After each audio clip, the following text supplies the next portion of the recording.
자, 그러면 오늘 말씀을 선포하도록 하겠습니다. 오늘 말씀 제목은 지혜로운 젊은이 이렇게 되어 있고요. 본문으로는 다니엘서 1장 19절에서 21절까지 우리가 찾아서 같이 소리내서 읽고 말씀을 이어가도록 하겠습니다. 다니엘서 1장 19절입니다. 다 찾으셨죠? 소리내서 읽겠습니다. 준비, 시작. 왕이 그들과 대화하고 그들 가운데 다니엘과 하나냐와 미사엘과 아사랴와 같은 자를 찾지 못하였으므로 그들을 왕 앞에 서게 하니라. 왕이 지혜와 명철에 대한 모든 문제에 관하여 그들에게 묻는 가운데 그들이 자기 온 영토의 모든 마술사와 별을 살피는 자와 10배나 나은 줄을 아니라. 다니엘은 고레스 왕의 제1년까지 계속해서 있었더라. 오늘 읽은 말씀을 제가 한번 다시 짚어보도록 하겠습니다. 왕이, 여기 왕은 느부갓네살 왕입니다. 우리 다니엘은 지금 바빌론이라는 제국으로 포로로 끌려가 있는 상태인 상황에서 이야기가 지금 전개되고 있는 책이죠. 왕이 그들과 대화하고, 그들이라는 건 누구냐 하면 느부갓네살이 포로로 끌고 온 다른 이방 국가의 어떤 젊은이들이겠죠. 이들을 3년간의 특수 교육 과정을 시키고 난 이후에 이들과 마주하게 된 것입니다. 그래서 이들을 한 3년 교육시키고 그들 가운데 그들을 불러서 마주해서 대화를 하고 있는데 그들 모두 가운데 다니엘과 하나냐와 미사엘과 아사랴와 같은 자를 찾지 못하였으므로, 똑같은 교육을 시켰는데 이 다니엘과 이 나머지 세 친구들이 보통 다른 노예들이 와서 공부해 왔던 수준과는 엄청나게 차이가 있더라, 이런 얘기를 하고 있는 것입니다. 그죠? 왕이 지혜와 명철에 대한 모든 문제에 관하여 그들에게 묻는 가운데 그들이 자기 온 영토 안의 모든 마술사와 별을 살피는 자보다 10배나 나은 줄을 아니라. 지금 히브리 민족의 젊은이들을 데리고 와서 가르쳤더니 이들이 자기네들이 난다긴다 하는 똑똑한 자들이 왕 주변에 많이 있는데 이들과 이 다니엘의 나머지 세 친구들의 수준을 비교해 봤더니 이게 그냥 조금 더 나은 정도가 아니라 10배나 뛰어날 정도로 대단했더라, 이렇게 얘기를 하고 있습니다. 그죠? 그래서 지금 이 너무나도 뛰어나니까 느부갓네살 왕이 뭐가 문제가 일어나면 어떻게 하겠어요? 매번 이 네 친구들을 찾아서 지혜를 묻는 일들을 하게 되겠죠. 그죠? 그래서 이런 다니엘은 한 대의 한 왕에게 뿐만 아니라 고레스 왕 제1년까지 여러 왕을 거치면서 그 왕을 보필하고 그 왕에게 조언하는 일을 계속해서 하는 일이 벌어지고 있는 것입니다.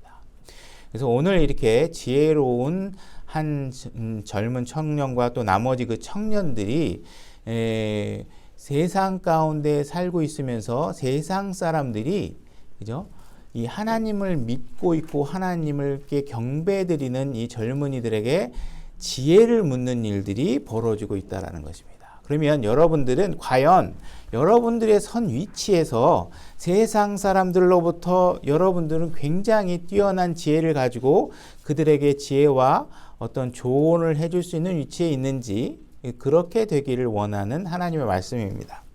그러면 일단은 이 바빌론으로 이 다니엘의 젊은 친구들이 포로로 끌려가게 된 배경을 한번 좀 살펴보도록 하겠습니다. 예레미야 25장 4절로 가보겠습니다. 예레미야 25장 4절 제가 읽겠습니다. 또 주께서 일찍 일어나 너희에게 자신의 모든 종 대언자들을 보내셨으나 너희가 귀담아 듣지 아니하였으며 들으려고 귀를 기울이지도 아니하였도다.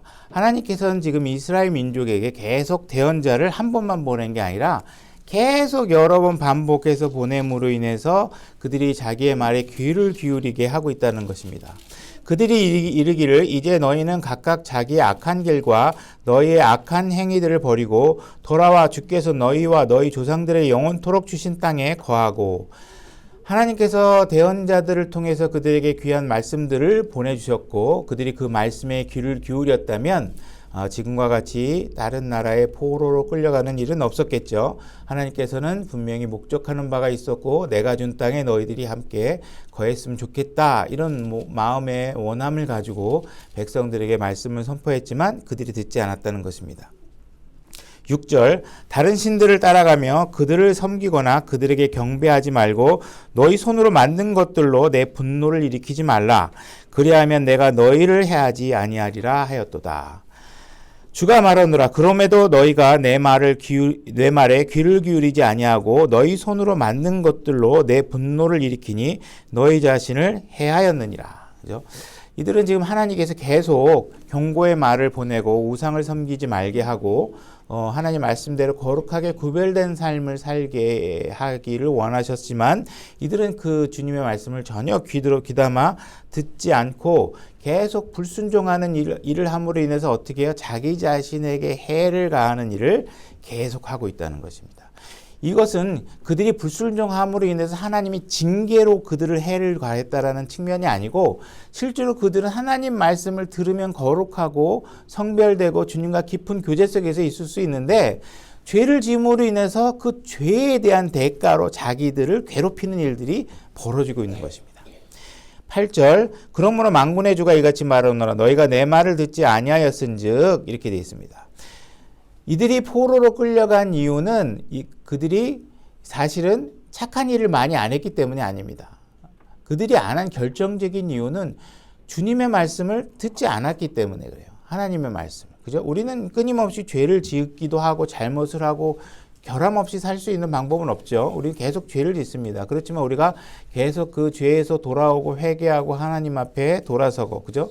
우리가 다윗같이 계속 우리가 잘못도 하고 실수도 하고 베드로같이 잘못도 하고 실수도 하고 오버도 하고 하지만 우리가 중요한 건 뭐냐면 그분의 말씀을 귀담아 들으려고 하는 노력이 우리에게 필요하다는 것입니다. 근데 그걸 듣지 않고 하나님의 말씀을 거부했기 때문에 결국은 하나님의 인내가 한계에 이르면 이런 상황이 벌어진다는 것입니다. 그래서 하나님께서 여러분들에게 참아주고 계시는 것은 한두 끝도 없이 참는 게 아니라는 거예요. 참다가 결국은 어느 한계에 이르게 되면 결국은 여러분들은 이렇게 남의 나라의 포로로 끌려가는 상황이 벌어지게 됩니다. 보라 9절 보라 내가 사람을 보내 북쪽으로 모든 가족과 내 종 바빌론 느부갓네살을 취하고 그들을 데려다가 그 땅과 그곳의 주민들과 사방의 모든 민족들을 치게 하며 그들을 진멸하며 그들로 하여금 놀랄 일과 비웃음거리가 되게 하고 영원한 폐허가 되게 하리라 주가 말하노라. 또 내가 그들로부터 환희의 소리와 기쁨의 소리와 신랑의 소리와 신부의 소리와 맷돌 소리와 등불 빛을 제거하리라. 그리하여 이 온 땅은 황폐한 곳이 되고 놀랄 일이 되며 이 민족들은 70년 동안 바빌론 왕을 섬기리라. 이와 같이 이들은 하나님의 말씀을 거부한 것으로 인해서 이 나라와 이 민족의 모든 일정들이 다 문을 닫는 일들이 벌어지게 된 것입니다. 그래서 이스라엘이 지금 70년 동안 완전히 문을 닫게 되는 상황이 벌어진 것이죠. 자, 이사야서 39장 5절로 가보겠습니다. 이들에게 왜 이런 일들이 벌어졌는지 좀 더 상황들을 보도록 하겠습니다. 제가 읽겠습니다. 그때 이사야가 히스기야에게 이르되, 이스라엘 왕이죠. 히스기야 왕에게 이르되 만군의 주가 말씀을 들으소서. 주께서 말씀하시기를 보라. 날들이 이르리니 내 집에 있는 모든 것과 내 조상들이 이날까지 쌓아두었던 것이 바빌론으로 옮겨지고 하나도 남지 아니하리라. 지금 히스기야 왕은 아직 이스라엘이 멸망하기 한참 전의 왕입니다. 조금 전의 왕인데 이들이 점점 이제 하나님의 말씀을 잘 안 들어가니까 안 듣고 있었기 때문에 이사야를 통해서 말을 해준 것이죠. 당신 자꾸 이렇게 안 들으면 이 나라의 사람들이 바빌론 땅으로 포로로 끌려가게 될 겁니다. 이렇게 얘기한 거예요. 그죠? 그럼 하나님께서 이런 말씀을 하면 반드시 그 일은 벌어지게 됩니다. 그죠? 하나님께서 조건이 성립하면 이렇게 된다 그러면 조건이 딱 성립되면 반드시 그 일이 일어납니다. 일어날지도 모른다가 아니라 반드시 일어납니다. 그들이 내게서 나올 내 아들들 곧 내가 낳을 아들들 중에서 빼앗아 가리니 그들이 바빌론 왕의 궁궐에서 내시가 되리라 하시나이다 하매 그때 히스기야가 이사야에게 이르되 당신이 말한 주의 말씀이 선하니이다 하고 또 이르되 나의 날들에는 화평과 진리가 있으리이다 하니라. 지금 이사야는 이사야는 지금 히스기야에게 뭐라고 얘기하고 있냐면 이렇게 계속 가다 보면 나중에 당신의 후손은 남의 나라의 포로로 끌려가고 그 나라 궁의 내시로 살게 될 것입니다. 이렇게 경고를 하니까 이 히스기야가 말하고 있는 반응이 뭐냐 하면 그래? 그래도 어쨌든 내가 있는 동안은 문제 없다는 거지? 이 얘기를 하고 있는 거예요. 자, 내가 있는 동안엔 큰 문제가 없다는 거네? 뭐 내가 있는 동안에만 문제 없으면 되지 뭐. 그거 뭐 히스기야라든지 뭐 이런 내 후손들이 어떻게 되든 그건 나하고 상관없어. 이렇게 얘기를 하고 있는 거예요. 이건 굉장한 약한 태도겠죠. 그죠? 내 자식이나 내 후손이 어떻게 될 것인가. 그죠? 여러분들이 행하고 있는 지금의 가정 안에 일어나고 있는 이런 죄들이 어떻게 자녀들에게 악한 영향을 미치고 수 있는가에 대해서 경고하고 있는데 뭐 내가 먹고 살 동안에만 문제 없으면 괜찮다. 이렇게 얘기를 하고 있는 것입니다. 그래서 이렇게 히스기야 이후로 므낫세, 아몬, 요시야, 여호아스, 여호아김, 여호아긴, 시드기야 이런 순으로 왕의 후손들이 전부 다 왕들이 왕권을 이어가고 있습니다. 자, 역대하 36장 5절로 가보겠습니다. 자, 이 나라가 거의 패망의 끄트머리에 도달했을 때 여호아김이라는 왕이 통치하는 시대가 오게 됩니다. 여호아김, 역대하 36장 5절. 제가 읽겠습니다. 여호와김이 통치하기 시작할 때 나이가 25세더라. 그가 예루살렘에서 11년 동안 통치하며 주 자기 하나님의 눈앞에서 악한 것을 행하였더라.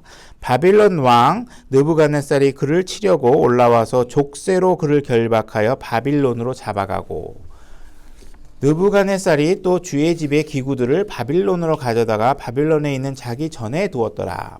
보라, 여호와김의 나머지 행적과 그가 행한 가증한 일들과 그에게서 발견된 것들은 이스라엘과 유다 왕들의 책에 기록되어 있으니 그의 아들 여호와긴이 그를 대신하여 통치하니라. 그래서 여호와김이 또 포로로 끌려가고 다시 여호와긴이 왕권을 차지하게 되고, 자, 그 다음에 열왕기하 25장 1절로 가보겠습니다. 그의 통치, 시드기야 왕을 얘기합니다. 시드기야 왕의 통치 제9년 10월 곧 그달 10일에 바빌론 왕 느부갓네살이 자기의 온 군대를 거느리고 예루살렘을 치러 와서 그것을 향해 진을 치고 그들이 그것을 치려고 사방으로 요새들을 쌓음에, 이제 마지막 때에 달아서 하나님께서 일어나겠다고 했던 일들이 이제 전적으로 완전히 대미를 장식하며 일어나게 되는 것입니다. 그 도시가 2절, 그 도시가 시드기야 왕의 제11년까지 포기되었으며 4월 9일에 그 도시에 기근이 심하여 그 땅의 백성들을 위한 빵이 없더라. 그 도시가 함락됨에 모든 군사가 밤에 두 성벽 사이에 있던 성문길 곧 왕의 동산 옆에 있는 길을 따라 도망하였고, 이제 갈대아 사람들이 사방에서 그 도시를 쳤으므로 왕의 평야를 향한 길로 가니라. 갈대아 사람들의 군대가 왕을 쫓아가 여리고 평야에서 그를 잡음에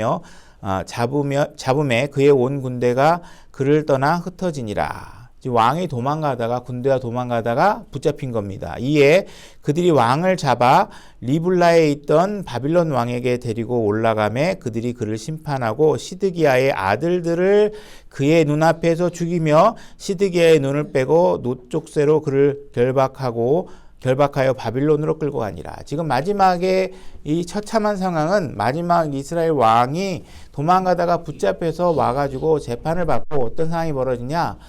시드기야의 눈알이 이제 뽑히는 상황까지 벌어지는데, 뽑히기 전에 시드기야가 목격한 장면은 뭐냐. 자기의 자식들이 죽는 장면을 보게 된 거예요. 그죠?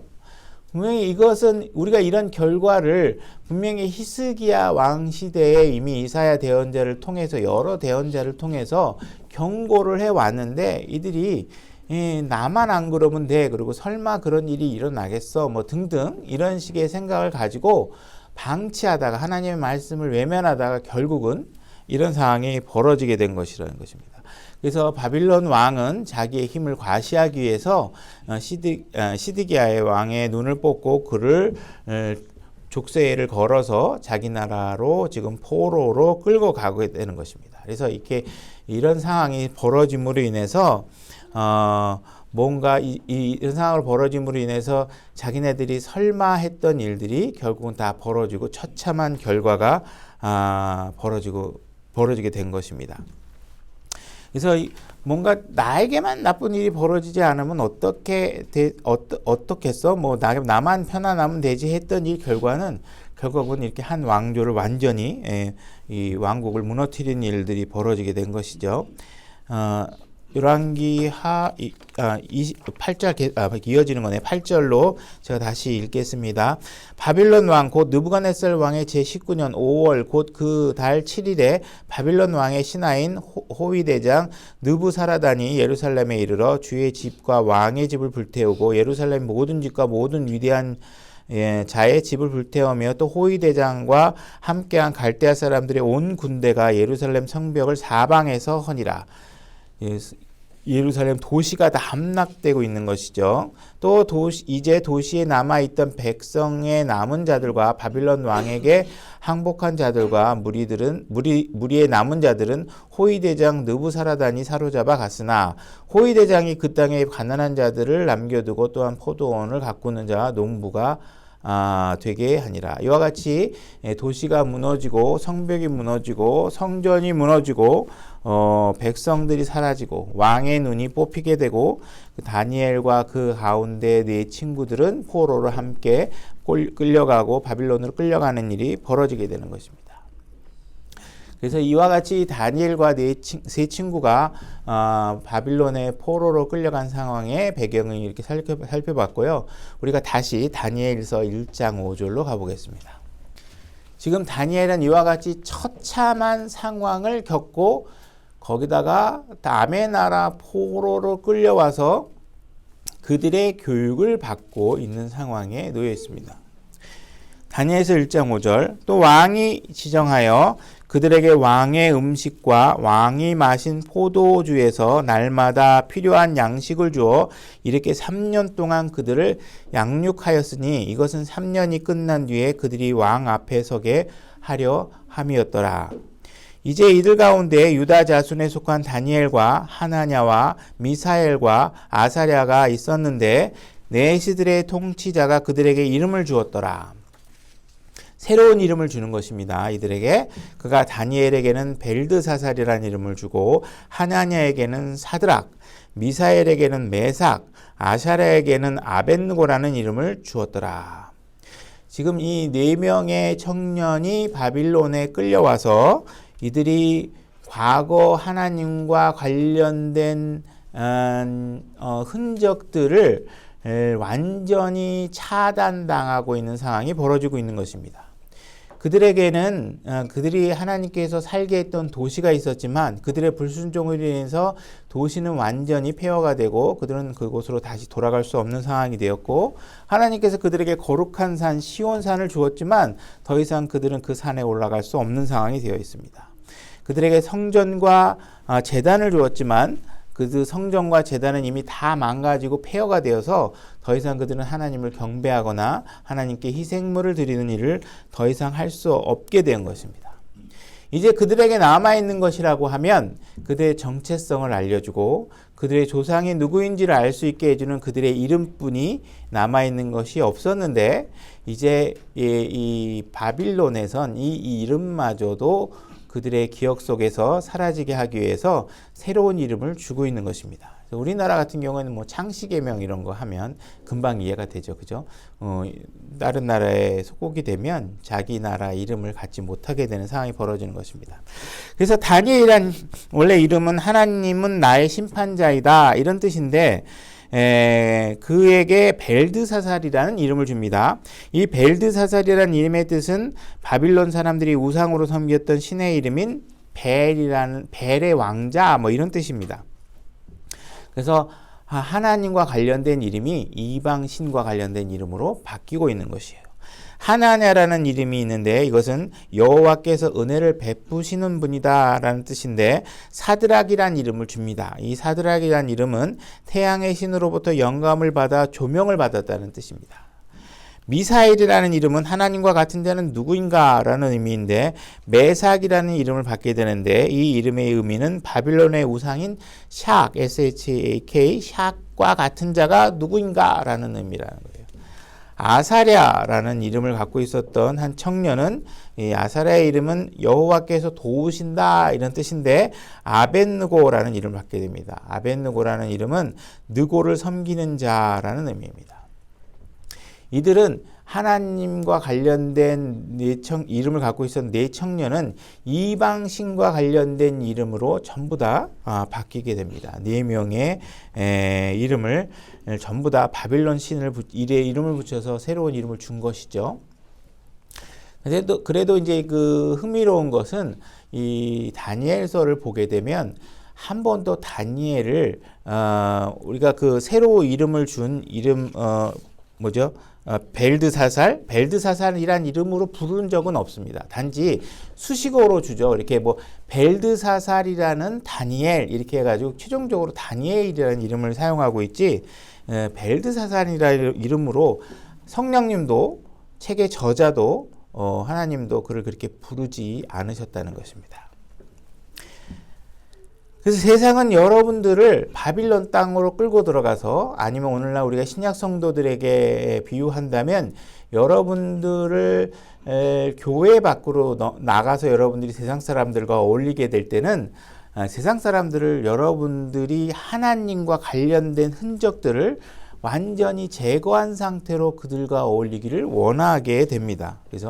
그래서 이 바빌론이란 제국은 여러분들을 그냥 그리스도인인 상태로 그대로 놔두고 그들과 함께 어울리려고 하지 않는다는 것입니다. 그들은 여러분들에게 바빌론 제국의 문화를 강요하고 바빌론 신이 제시하는 방식대로 여러분들이 살게 하기 위해서 여러분들의 종교를 개종시키게 하기 위해서 많은 노력을 한다는 것입니다. 엄청난 노력을 해서 여러분들이 그냥 하나님을 잊어버리고 세상 신을 좋아하고 세상 신을 즐기게끔 하는 일에 최선을 다한다는 거예요. 근데 그와 반대로 우리 그리스도인들은 세상 사람처럼 자꾸 살려고 하는 사람들을 다시 그리스도인으로 바로잡으려고 하는 노력들은 별로 하지 않는다는 것이에요. 여러분들이 일요일날 교회를 나오고 나머지 6일 동안 여러분들이 계속해서 바빌론 제국이 만들어놓은 영화를 보고 있고 바빌론 제국이 만들어낸 음악을 듣고 있고 그들의 드라마를 보고 있고 여러분들은 백화점으로 달려가면 바빌론 제국이 만들어놓은 패션에 여러분들은 즐거움을 느끼고 있고 그죠? 이와 같이 우리는 매일 세상을 향해서 우리의 관심과 우리의 흥미를 그쪽에 두고 있고 금요일 밤이면 세상으로 달려가는 일에 아주 열심을 다한다는 거예요. 그죠? 젊은이들도 그렇고 친구들과 술 한잔하고 클럽에 가고 이렇게 이와 같이 여러분들이 그리스도인임을 드러내려고 노력하기보다는 세상에 가면 내가 하나님을 믿는 사람이라는 사실이 들킬까 봐 오히려 여러분들의 정체성을 숨기고 세상 사람들과 그대로 어울리고 혹시나 그들이 예수쟁이라고 놀리면 어떡하나 싶어서 오히려 여러분들은 그냥 그들 가운데서 여러분들이 하나님 믿는 정체성을 드러내는 일에 게으르다는 것이에요. 왠지 내가 하나님 믿는다 그러면 그들이 아유 저 사람도 고리타분하겠구만 또 교과서전 얘기하고 술 안 마시겠다고 그러고 착하게 살아야 되겠다고 그러고 하겠구만 하면서 우리를 조롱할까봐 그런 조롱이 받기 싫은 거죠. 그죠? 근데 여러분들은 그런 조롱을 사실은 즐거워하셔야 되고 그런 조롱이 여러분들이 하나님의 자녀임을 입증해 주는 모든 증거들임에도 불구하고 여러분들이 그런 거를 싫어한다는 거예요. 주님께서는 여러분들에게 말씀하시는 것입니다. 너희들이 바빌론으로 끌려온 이유가 무엇이냐? 너희들은 평상시에 바빌론을 너무 좋아했다는 거예요. 바빌론 음악을 좋아하고 영화를 좋아하고 바빌론 모든 그들의 패션들을 좋아하고 그들의 옷차림을 좋아하면서 그들에게 무언가 더 잘 보이고 그들과 더 잘 어울리려고 엄청 노력했다는 거예요. 하나님은 너희들이 바빌론에 끌려가서 그들에게 속박받고 그들의 포로로 되는 삶을 사는 건 나는 원하지 않았다는 거예요. 근데 너희들이 너무 그것을 원하니 내 인내의 한계가 있고 그걸 허용하는 한계가 있기 때문에 그 한계를 이미 너희들은 넘어갔다. 그렇다 그러면 내가 너희를 바빌론에 보내서 정말 바빌론이라는 문화의 신물이 날 정도로 살게 해줄 테니까 가서 바빌론에 가서 열심히 살아봐라. 이렇게 얘기하고 있는 것입니다. 누군가가 이런 바빌론에 끌려간 청년들의 불행하고 고통스럽고 가족이 죽임을 당하고 이런 삶을 보면서 하나님 이거 너무하신 거 아니야? 하나님이 어떻게 이런 젊은 친구들을 이렇게 고통스럽게 만들고 이렇게 힘든 일을 겪게 하는 거야? 만약에 이런 얘기를 만약에 여러분들의 마음속에서 품고 있다면 여러분들은 계속 하나님의 말씀에 대해서 하나님의 가르침에 대해서 자꾸 판단하려고 하는 위치에 있는 것이고 뭔가 하나님이 여러분들의 기준에 흡족한 상태로 일을 해주지 않기 때문에 화가 난다고 얘기하고 있는 것입니다. 여러분들이 이와 같이 오히려 여러분들이 회개하는 것이 아니라 하나님께서 회개하셔야 된다. 하나님 도대체 이거 너무 잘못한 거 아니냐. 어떻게 이렇게 끔찍한 일을 경험하게 하느냐. 이와 같이 하나님의 말씀보다 더 우위에 있는 입장에서 하나님 말씀을 재단하고 있다면 여러분들은 하나님과 올바른 관계를 가질 수 있는 방법이 영원히 존재하지 않게 된다는 것입니다. 우리가 그 원인의 우선순위를 규명해 보면 사실은 화를 내야 될 분은 하나님이시죠. 그죠? 하나님의 말씀을 지키지 않아서 하나님을 화를 내게 만든 건 이스라엘 백성들이에요. 그죠?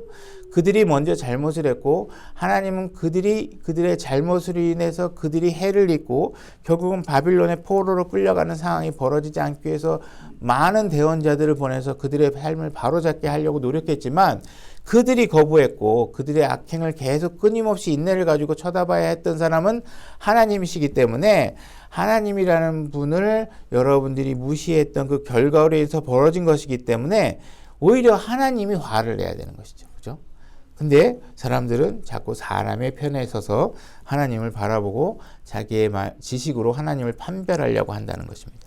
만약에 하나님께서는 그렇게 여러분들이 바빌론으로 끌려가지 않기를 원하셨는데 그 원인 관계를 잘 이해하지 못하고 하나님께서 이들을 바빌론으로 끌려가게 했기 때문에 그들의 도시가 무너지고 성전이 무너지고 성벽이 무너지는 일들이 벌어졌기 때문에 나 정말 하나님한테 너무 화가 나. 하나님이 어떻게 이들에게 이런 일이 생기게 할 수가 있겠어? 난 진짜 하나님하고 다시는 같이 교제 안 할 거야. 그러면서 여러분들이 하나님께 등을 돌린다면 바빌론에서 여러분들이 살아야 된 그 모든 여정 가운데 여러분들을 도우실 수 있는 분이 그럼 하나님 말고 누가 있는지 한번 생각해 보시라는 거예요. 하나님을 여러분들이 원망하고 거부했다면 하나님보다 여러분들을 위해서 수고해주고 희생해주고 여러분들을 돌보고 좋은 말을 해줄 수 있는 분이 하나님 말고 누가 있겠냐는 거예요. 우리가 이와 같이 하나님께서는 여러분들에게 빛을 주시고 가르침을 주시고 그죠? 갈 길을 인도해 주신 이 분에게 등을 돌린다면 여러분들은 나머지 모든 삶을 너무 외롭게 누구도 도와주지 않는 곳에서 지낼 수밖에 없다는 거예요. 하나님이 이렇게 했기 때문에 나는 화가 나서 더 이상 교회 안 나가겠다. 나 더 이상 하나님 성경 안 읽겠다. 이렇게 얘기를 하고 있으면 여러분들에게 오히려 해를 입지 않게 하기 위해서 이런 결과를 막기 위해서 노력했던 하나님을 버리게 되는 것이고 여러분들의 나머지 삶에 대해서도 여러분들은 희망과 소망을 갖고 살아가기 어렵다라는 것입니다. 이런 하나님을 원망하는 자세를 올바로 바로잡지 않으면 여러분들은 하나님과 올바른 관계를 회복하는 일은 영원히 요원해지는 것입니다. 다니엘서 1장 8절 그러나 다니엘은 왕이 정해준 음식이나 왕이 마신 포도주로 자기를 더럽히지 아니하겠다고 마음속에 작정하였으므로 자기를 더럽히지 아니하려고 내시들의 통치자에게 요청하니. 다니엘은 지금 바빌론의 음식은 자기 자신을 더럽힌다고 얘기하고 있어요. 포도주 나 이거 한 잔도 입에 댈 수 없다. 왕이 준다고 해도 무섭지만 난 마실 수 없다. 이렇게 얘기하고 있는 거예요. 근데 만약에 여러분들이 어떤 목사가 그래도 그리스도인도 술 한두 잔은 좀 할 수 있어요. 만약에 이렇게 얘기해주는 목사가 있다면, 그죠? 나도 속상할 때 아무도 안 보는 데서 소주 한두 잔씩 해요. 이러면서 여러분들의 술 마시는 죄를, 그죠? 편안하게 해주려고 노력하는 목사가 있다면, 이런 사람은 잘못된 것이죠. 그죠? 여러분들이 만약에 술 한두 잔 정도는, 나는 그냥 내가 컨트롤 할 수 있어. 너무 슬퍼서 한 잔 마시는 거지. 내가 진짜 맘만 먹으면 다 안 마실 수 있어. 이렇게 얘기하고 있다면, 뭔가 착각하고 있는 것이고, 여러분들은 너무 성경 말씀이 아닌 바빌론에 속한 사람들이 해준 이야기와 그들의 그 사회에 속한 철학자나 사회 지도자들이 해준 이야기들, 그죠? 그런 사람들의 이야기에 너무 많은 시간들을 할애해 왔기 때문에 그들 학자의 이야기에 여러분들이 동화되어 있을 뿐이지, 여러분들의 그런 생각은 성경에서 출처를 찾아볼 수 없다는 것입니다. 그죠? 그러니까 여러분들은 하나님 말씀으로부터 나온 생각인 것인지, 아니면 누군가 우리 선배가, 인격 좋은 선배가, 세상에 성공한 선배가 해준 이야기인지 잘 구분하셔야 돼요. 그죠? 하나님의 말씀이 아닌 것은 여러분들이 무시하셔야 되는 것입니다. 자, 레위기 11장 44절로 가보겠습니다. 제가 읽겠습니다. 나는 주 너의 하나님이니라. 그런즉 내가 거룩하니 너희도 너희 자신을 거룩히 구별하여 거룩할지니라. 너희는 땅에서 기는 것, 즉 기는 어떤 것들로 인하여 너희 자신을 더럽히지 말라. 이 11장은 뭐 이렇게 거룩한 음식, 부정한 음식에 관한 이야기들을 쭉 해오는 장입니다. 45절 나는 너의 하나님이 되려고 너희를 이집트 땅에서 데리고 올라오는 주니라. 그런즉 내가 거룩하니 너희는 거룩할지니라. 여기에 여러분들 중에 가정에 문제가 있고 정말 오늘 교회 나오기 힘들 정도로 스트레스 받은 분들도 있을 것이고, 그죠? 여러분들 중에 뭐 가슴을 찢어줄 만한 어떤 불행한 일들을 마주하고 있는 분들도 있을 거예요. 근데 여러분들이 처한 상황이 아무리 끔찍하다고 해도 다니엘이 지금 겪고 있는 이런 상황에 비하면 더 강하다고 보기 어려울 겁니다. 그죠? 이들은 지금 부모가 죽고 진짜 막 집이 불타고 나라가 다 망하고, 그죠? 여러분 아직 나라 안 망했잖아요. 그죠? 이런 상황에서 끌려왔는데 여러분들이 부모가 가족 중에 누군가 암에 걸리고 돌아가시고 이런 상황이 있다 그래도 아마 다니엘만큼 그렇게 처참한 상황에 있는 분은 없을 거예요. 근데 다니엘은 이렇게 우리보다 더 하나님을 어쩌면 불평할 수도 있는 상황에서조차도 다니엘은 자기 자신을 거룩하게 하는 일에 대해서 망설임이 없다는 거예요. 왜? 하나님이 거룩하신 분이기 때문에. 하나님은 나의 주이시고, 그죠? 그분이 나의 하나님이시고, 그분께서 나에게 내가 거룩하니 너희들도 거룩해라 하셨기 때문에 이유 불문하고 나도 거룩하겠다는 거예요. 내 도시가 불타고 내 부모가 죽고 너희들이 강제로 나를 쇠사슬에 묶어서 끌고 오는 건 너희들이 마음대로 할 수 있을지 모르겠지만 내 마음속에 있는 주 하나님에 대한 경외심과 그분을 내가 주로 섬기고 있는 이 마음만큼은 그들이 강제로 할 수 없다라는 거예요. 그걸 선포하고 있는 거예요. 다니엘은 너희들이 나를 죽이는 한이 있더라도 그건 너희들이 힘이 있으니까 죽일 수 있겠죠. 내가 포도주 안 마시겠어 하는 순간에 칼이 날라와서 내 목을 칠 수 있을지 몰라요. 그들이 힘이 있으니까 그렇게 하겠죠. 그러나 내가 그것 때문에 하나님이 거룩하라고 하는 명령을 내가 여기서 내던질 수 없다라는 거예요. 하나님께서 내가 거룩하니 너희도 거룩해라 이렇게 얘기하고 있는 거예요. 여러분들이 이 다니엘에게 아이고 고지식 하기는 그 좀 한 잔 주면 먹지 그렇다고 그걸 죽냐? 막 이렇게 얘기하실 분이 있는지 모르지만 그렇게 얘기하는 성경 구절은 어디에도 없어요. 하나님을 믿는 일들이 여러분들에게 굉장히 답답하고 각박하고 때로는 저렇게까지 해야 되나 싶은데 하나님은 그걸 요구하고 계시고 그렇게 섬기는 사람을 높게 평가하고 계시는 거예요. 그죠? 너희들이 나의 제사장을 죽였고 너희들이 레위 사람을 죽였고 성전과 제단을 허물었고 희생물을 드릴 수도 없고, 그죠?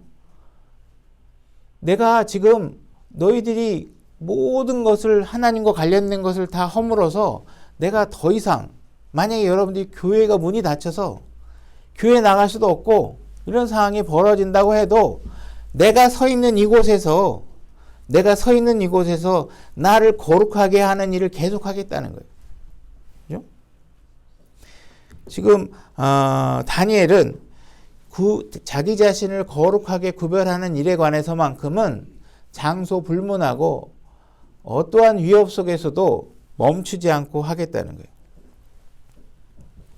다른 사람이 무슨 일을 하든, 다른 사람이 어떤 이유로 나를 설득하든, 그죠? 사회생활 하려면, 바벨론에서 살려면 너 그러면 안 된다, 너? 야, 너 예루살렘에 살 때는 그래도 되는지 몰라. 그러나 이제 직장 생활하고 사회생활 해야 될 사람이 술 한 잔도 안 마시고 그렇게 하려고 그래? 그렇게 하라는 거예요, 하나님께서. 그죠? 그렇게 하라는 거예요. 많은 사람들이 그 말씀이 하나님의 말씀인 건 나도 알겠는데, 근데 솔직히 난 마음에 그렇게까지 해야 되나? 근데 교회에 와서 사람들이 다 그렇게 얘기하니까 뭐 억지로라도 하겠죠, 그죠? 남들이 보는 눈이 있으니까. 억지로라도 한다면 안 하는 것보다는 좋아요, 그죠? 그래도 어쨌든 눈치라도 봐서 안 하는 건 그래도 좋아. 그러나 만약에 여러분들이 누군가가 눈치도 주지 않는 바빌론 세상 속에 여러분들이 홀로 놓여 있을 때, 그죠? 교회 형제도 없고, 교회 목사도 없고, 주일학교 선생님도 없고, 신앙정 우리 엄마 아버지도 없는 곳에서 여러분들이 놓여 있을 때, 그때도 여러분들이 거룩하려면 남의 눈 때문에 해서는 안 된다는 거예요.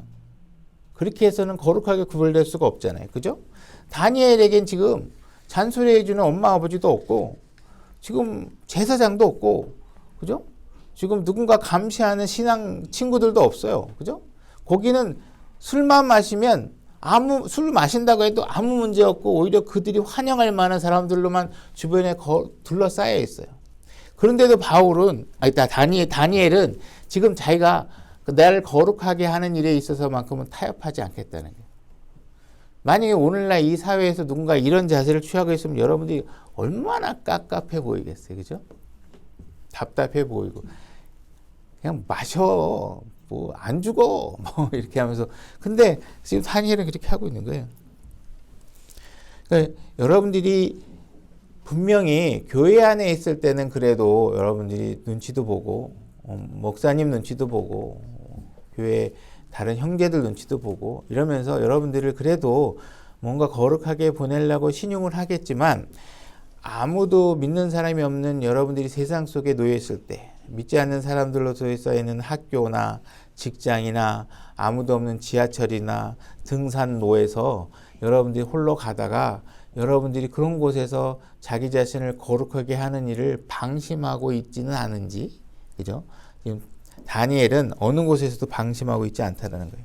누군가가 여러분들에게 술 한잔 하러 가자, 뭐 아가씨 있는데 한번 가자 이렇게 얘기하면 여러분들은 당연히 당당하게 미안합니다. 나는 그리스도인입니다.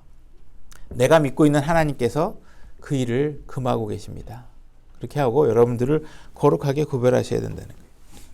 자, 다니엘서 1장 17절로 가서 오늘 주제인 지혜와 관련된 본론으로 들어가 보도록 하겠습니다. 이 내 아이들로 말하건대 하나님께서 그들에게 지식을 주시고 모든 학문과 지혜에서 능숙함을 주셨으며 또 다니엘은 모든 환상과 꿈을 깨달아 알더라. 그가 그들을 데리고 들어와야 한다고 왕이 말한 날이 이제 끝나니, 그죠? 교육을 다 마치고 이제 내 앞에 데리고 와라 한 날이 되었으니 그때 내시들의 통치자가 그들을 데리고 느부갓네살 앞으로 들어오니라. 왕이 그들과 대화하고 그들 모두 가운데 다니엘과 하나냐와 미사엘과 아사랴와 같은 자를 찾지 못하였으므로 그들을 왕 앞에 서게 하니라. 왕이 지혜와 명철에 대한 모든 문제에 관해 그들에게 묻는 가운데 그들이 자기와 온 영토 안의 모든 술사와 별을 살피는 자들보다 10배나 나은 줄을 아니라. 다니엘은 고레스 왕의 제1년까지 계속해서 있더라. 지금 다니엘은 아까 얘기했던 것처럼 3년간의 특수 교육 과정을 거치고 왕 앞에 섰습니다. 근데 이 왕 앞에 섰는데 이들이 지금 얼마나 공부를 열심히 했는지 똑같은 선생님 밑에서 똑같은 교재를 가지고 똑같은 시간을 공부를 시켰는데 다른 사람에 비해서 10배나 더 뛰어난 어떤 그런 결과물을 만들어낸 거예요.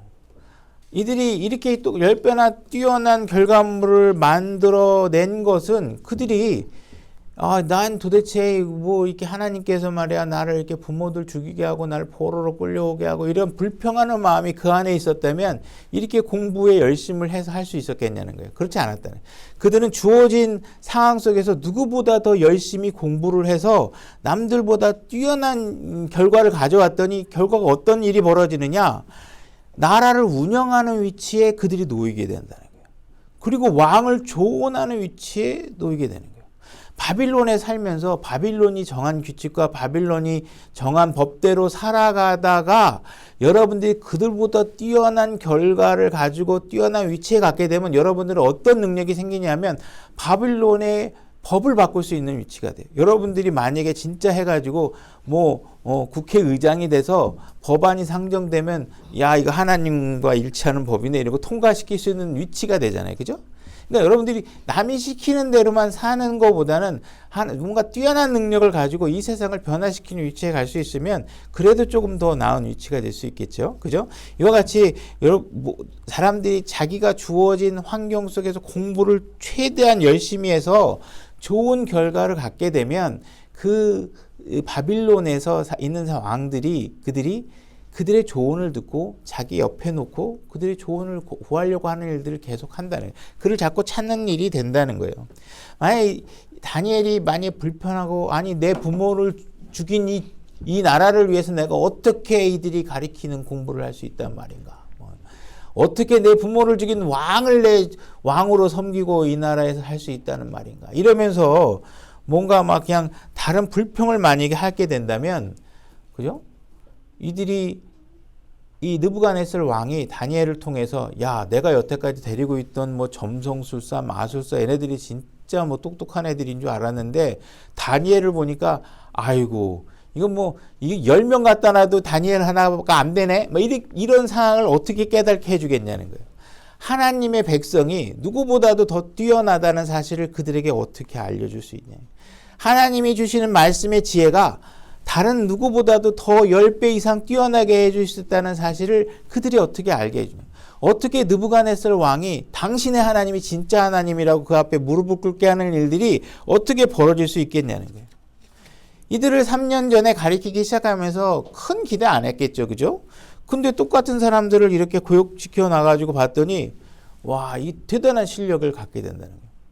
그러니까 지금 만약에 공부하고 있는 어린 학생들이 이 설교를 듣고 있다면 우리가 부모님들이 그러죠. 공부가 때가 있다고. 이 다니엘이 공부할 때 뭐 딴 일 안 시켰을 거 아니에요. 공부만 열심히 하라고 그러고 3년 동안 먹을 것도 왕이 친히 살찌는 음식으로 갖다 주고 뇌가 잘 돌아가는 영양소가 있는 음식도 주고 이러면서 공부 가르쳤을 거 아니에요. 그죠? 여러분들도 젊은 청년들이나 학생들이 있다면 세상 걱정 없이 그죠? 집값 낼 걱정 없이 핸드폰 요금 어떻게 벌을까 걱정 없이 공부할 수 있는 기회가 영원히 주어지는 게 아니라 그 기회에 그 동안에 여러분들이 세상에 어느 누구 다른 아이들보다 뛰어난 우수한 인재로서 그죠? 뭐 수학이든 미술이든 그죠? 어느 분야든 간에 자기가 잘하는 분야에서 누구보다도 뛰어난 위치가 되려고 노력하고 공부해야 될 필요가 있다는 거예요. 다니엘은 일과 같이 지금 자기에게 주어진 시간을 최선을 다해서 노력해서 그 누구보다도 뛰어난 결과를 만들어냈다는 거예요. 자, 고린도전서 14장 12절로 가보겠습니다. 고린도전서 14장 12절 제가 읽겠습니다. 이와 같이 너희도 영적 선물들에 열심히 있은즉 교회를 세우는 일에 너희가 뛰어날 것을 구하라. 하나님께서는 교회를 세우기 위해서 여러분들에게 나름대로 각자 다른 은사와 선물들을 주셨습니다. 그죠? 여러분들이 받은 은사와 선물이 있다면 여러분들이 갖고 있는 이 선물이 어느 누구보다도 뛰어날 수 있도록 여러분들이 노력하셔야 돼요. 여러분들에게 노래를 잘하는 은사를 줬다면 하나님을 찬양하는 일에 있어서 누구보다도 뛰어난 방법으로 찬양할 수 있도록 그죠? 작곡하는 능력을 줬으면 정말 아름다운 멜로디를 거룩하게 멜로디를 만들어서 하나님을 찬양할 수 있는 그런 은사를 개발할 수 있도록 최선을 다하셔야 돼요. 은사니까 뭐 언제든지 나오겠지 뭐 그러다가 세상 막 즐겁게 놀다가 뭐 급하면 찬양 하나 만들고 이런 게 아니라 여러분들이 말씀을 전하는 능력이 있으면 어떻게 돼요? 말씀을 누구보다도 더 지혜롭고 더 뛰어나게 하나님의 말씀의 맥락을 잘 이해해서 쏙쏙 여러분들 머릿속에 들어갈 수 있게 가르칠 수 있도록 최선의 노력을 다 하셔야 되는 거죠. 그죠? 그러니까 이와 같이 자기에게 주어진 일들을 뛰어나게 해서 다른 형제보다 10배는 뛰어나다. 와, 저 형제는 진짜 노래는 다른 사람보다 한 10배는 뛰어나. 이런 능력을 인정받을 수 있도록 최선을 다하라는 거예요. 고린도전서 1장 25절로 가보겠습니다.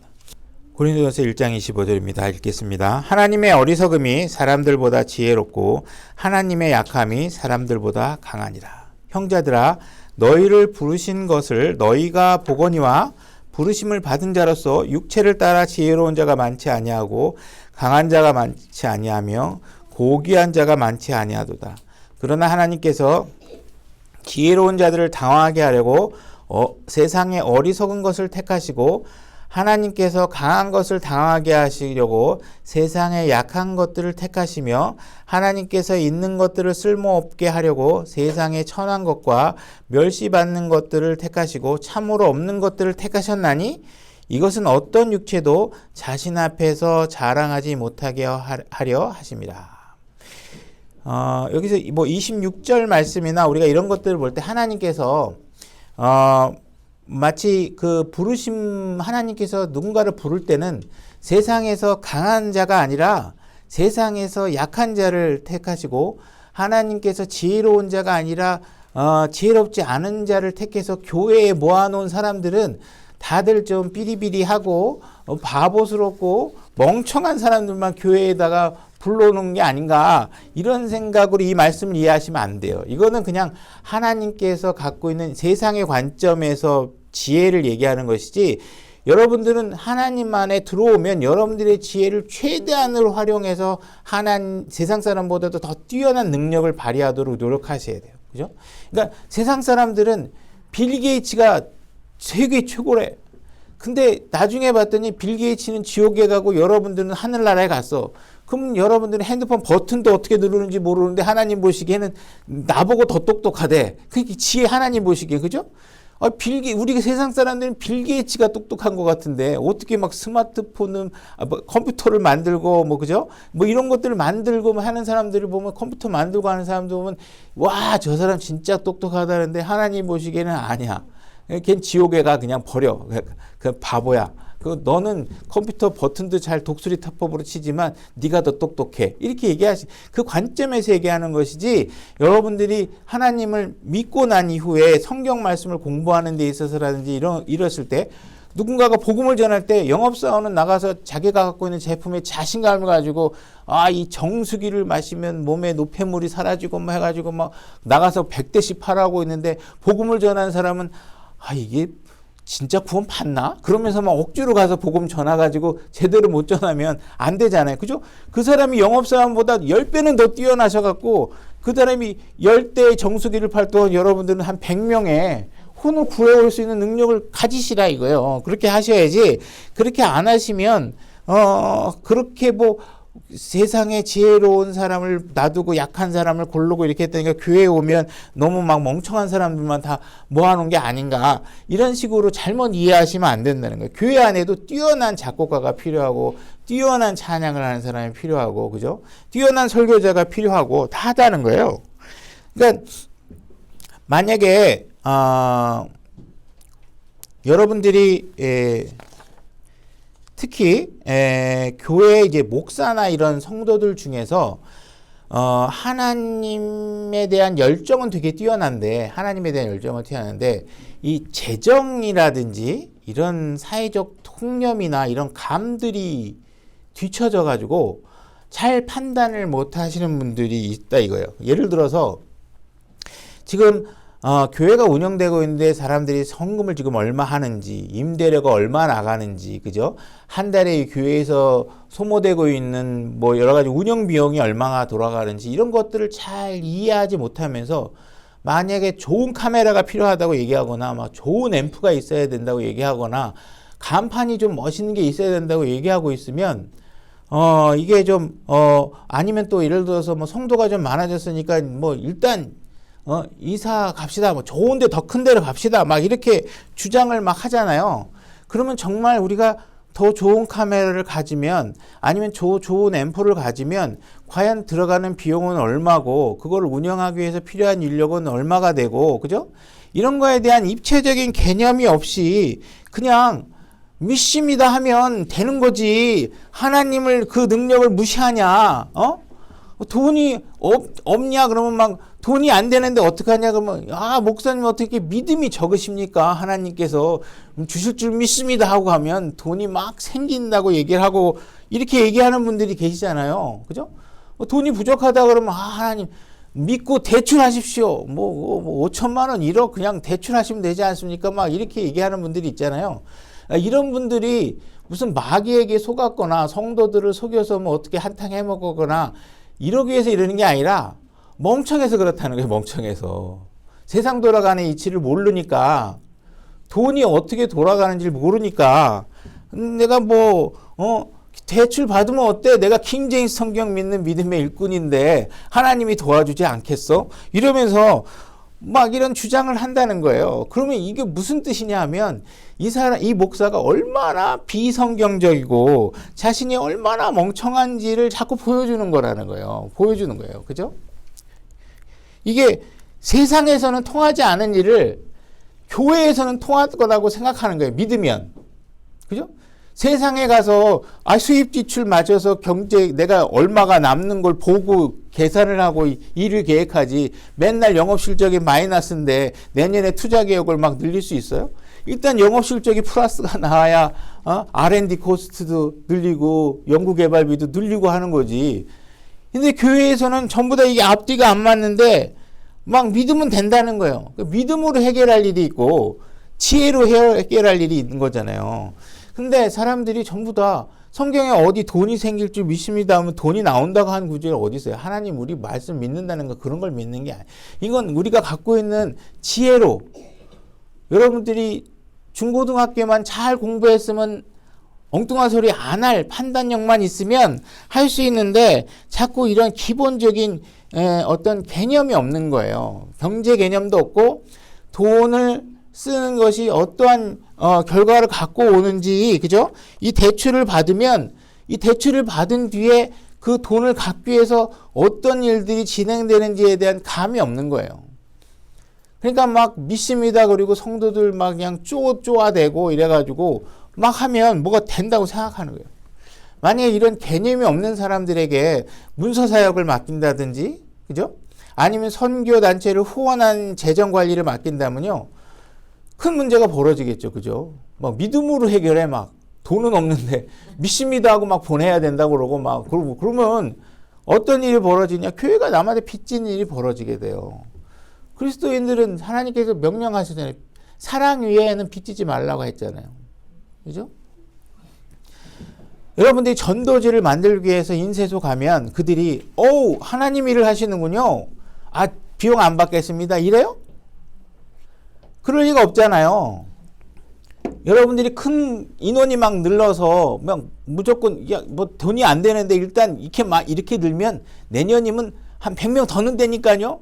믿습니다 하고 저쪽에 더 넓은 데 넣어 갑시다. 그러면 거기 건물주가 교회에서 임대하십니까? 그러면 임대료 뭐 50% 할인해 주겠습니다. 아니면 임대료 안 받겠습니다. 그러냐고요. 여러분들이 교회 예배 한 번 안 드리면 건물주인이 일주일치 임대료 깎아줘요? 안 해주잖아요. 그죠? 그러니까 여러분들이 교회에서 식사하고 커피 마시고, 그죠? 여러분들이 동영상을 찍기 위해서 카메라가 필요하고, 저거를 변환하기 위하려면 변환할 노트북이 필요하고, 컴퓨터가 필요하고, 소프트웨어가 필요하고, 유튜브 계정이 필요하고, 인터넷 매달 사용하는 비용이 나가고, 이런 모든 것들을 여러분들이 잘 이해하지 않으면 엉망인 재정을 갖게 되는 거예요. 그죠?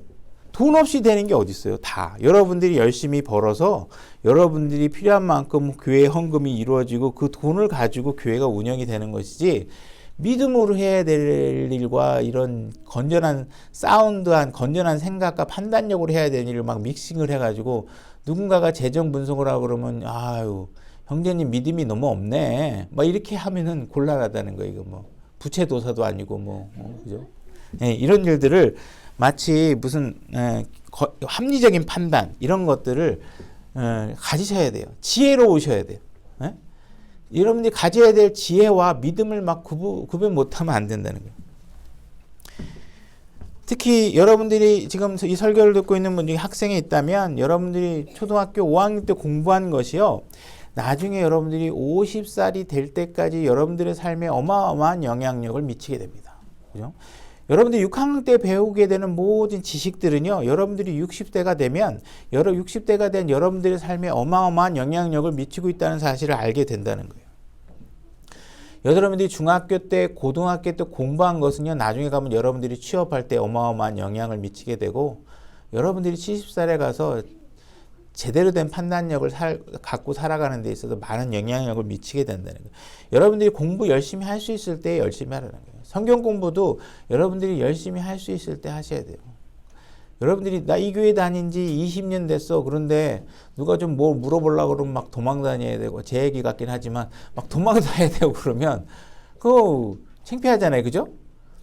교회 온 지 1년, 2년 됐을 때는 여러분들이 막 물어봐도 괜찮아요. 근데 여러분들이 10년 됐는데 갑자기 목사님한테 가서든지 다른 형제한테 물어볼 때 부끄러울 수 있잖아요. 그래도 물어보셔야 돼요. 물어보셔야 되지만 여러분들이 적어도 처음에 공부할 수 있을 때 열심히 하시면 나중에 다른 사람들을 잘 가르칠 수도 있고, 그죠? 이런 상황들이 되겠죠. 그죠? 그래서, 누군가가 여러분들에게 뭔가 일을 맡기면, 이 사람은 정말 똑똑하구나. 이 사람은 정말 일을 맡기면 문제없이 잘 해결하네. 이 사람은 직장에 취업하자마자 내가 한 번도 지각하는 거 못 봤어.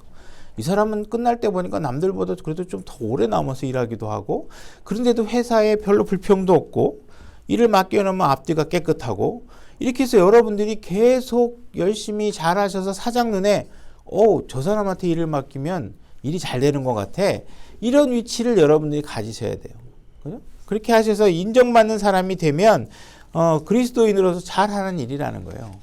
그리스도인으로서 여러분들을 딱 고용했더니 이 일반 세상 사람 10명 고용한 것보다 훨씬 더 낫다라고 판단이 들게끔 여러분들이 일하셔야 된다는 거예요. 교회에서뿐만 아니라 그죠? 세상에서 그렇게 인정받도록 하셔야 되는 거예요. 세상에 나를 우리 회사 사장이요. 저 노예로 취급하는 것 같아요. 여러분 노예가 맞아요. 그죠? 노예라는 용어를 안 쓸 뿐이지 옛날 방식과 오늘 방식이 매체가 돈에 대한 노예로 쓰는 것 때문에 차이가 있는 거죠. 여러분은 노예가 맞다니까요. 그럼 여러분은 다른 노예들보다 10배는 뛰어난 노예가 되라는 거예요. 그래서 왕에게 인정받고 사자에게 인정받아서 그들에게 문제가 생기면 하나님의 자녀인 여러분들을 찾아갈 수 있도록 그 능력을 보이라는 거예요. 그죠? 여러분들이 80점 맞으면 90점 맞으려고 노력하셔야 돼요. 그렇게 하려면 어떻게 하셔야 돼요? 남들보다 좀 드라마도 덜 보고 유튜브도 좀 덜 보고 그죠? 성경 말씀도 더 열심히 공부하고 이렇게 해서 뭔가 다니엘이 그렇게 우리가 오늘날 보면 정말 상상할 수 없는 어려움 속에서 얼마나 마음의 상심이 크겠어요. 어린 나이에 부모도 잃고 나라도 잃고 낯선 남의 나라에 끌려와서 그들의 압박과 그 권위, 왕의 명령이라는 건 요즘에 대통령 명령하고는 비교할 수 없는 거예요. 그런데 자기를 거룩하게 하기 위해서 죽음을 무릅쓰고 있는 이런 자세나 그리고 주어진 환경에서 최대한 열심히 해서 다른 노예들보다 뛰어나게 자기 자신을 드러내려고 했었던 이 모습에 대해서 우리가 좀 교훈을 받을 필요가 있다는 거예요. 얼마나 뛰어났으면 보통 오늘날에도 정권에서 한번 일하면 다음 정권에서 안 쓰잖아요. 그죠? 근데 이 다니엘은 왕이 바뀌는데도 계속 이 사람을 데려다 쓰는 거예요. 얼마나 뛰어났으면 그러겠어요. 그죠? 다시 다니엘서 1장 17절 한번 읽어보겠습니다. 이 내 아이들로 말하건대 하나님께서 그들에게 지식을 주시고 모든 학문과 지혜에서 능숙함을 주셨으며 또 다니엘은 모든 환상과 꿈을 깨달아 알더라. 그가 그들을 데리고 들어와야 한다고 왕이 말한 날들이 이제 끝나니 그때의 내시들의 통치자가 그들을 데리고 느부갓네살 앞으로 들어오니라. 왕이 그들과 대화하고 그들 모두 가운데 다니엘과 하나냐와 미사엘과 아사랴와 같은 자를 찾지 못함으로 그들을 왕 앞에 서게 하니라. 지금 다니엘과 미사엘과 아사랴와 같은 사람을 찾지 못할 정도의 수준이라고 얘기하고 있어요. 다시 말해서 여러분들이 뭔가 배우고 여러분들이 두각가 나타낼 때는 옆 사람과 비슷한 정도로만 하시면 안 돼요. 그럼 뛰어나지가 않아. 그죠? 옆 사람보다 훨씬 더 뛰어나서 와, 저런 사람 찾기 힘들겠는데? 와, 저 정도 잘하는 사람이 있단 말이야?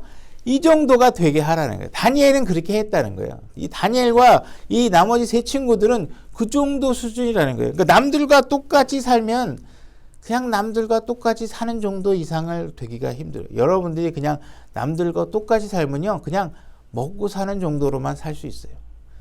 여러분들이 남들보다 조금 더 부자로 살고 싶던, 남들보다 조금 더 지혜롭고 지혜로운 학자로 살고 싶다 그러면 남들보다 훨씬 뛰어난 수준의 노력을 하셔야 되고 그 결과를 만들어내시라는 거예요. 남하고 비슷한 정도의 수준에서 묻혀 살려고 하지 말고 딱 보면 와, 저 사람은 괜찮아. 다음엔 저 사람한테 일을 맡겨야 되겠는데 저 사람과 같이 일을 하면 좀 낫겠어. 믿을만 하겠어. 뭐 등등의 이런 입장이 되도록 여러분들이 하셔야 된다는 거예요. 20절 왕이 지혜와 명철에 대한 모든 문제에 관하여 그들에게 묻는 가운데 그들이 자기의 온 영토 안의 모든 마술사와 별을 해는 자보다 10배나 나은 줄을 아니라. 다니엘은 고레스 왕 제1년까지 계속해서 있었더라. 자, 70년간 다니엘은 포로 생활을 하면서 끊임없이 마지막까지 왕의 조언자로 살아왔어요. 그죠? 어떤 왕이든 그의 조언을 듣고자 했고 그는 그 나라의 왕에게 조언을 했고 그 나라를 거의 그의 지혜로 통치할 수 있는 수준에까지 올라가 있다는 것이에요. 그래서 여러분들이 하나님께서 주신 능력과 은사가 있다면 다니엘을 교훈으로 삼아서 여러분들이 누구보다도 더 뛰어날 수 있고 다른 사람들과 비교했을 때 비슷한 정도가 아니라 누구보다도 더 뛰어난 위치를 가질 수 있도록 여러분들의 재능을 잘 활용하실 수 있도록 노력하시길 바랍니다. 오늘 말씀 여기까지 하겠습니다.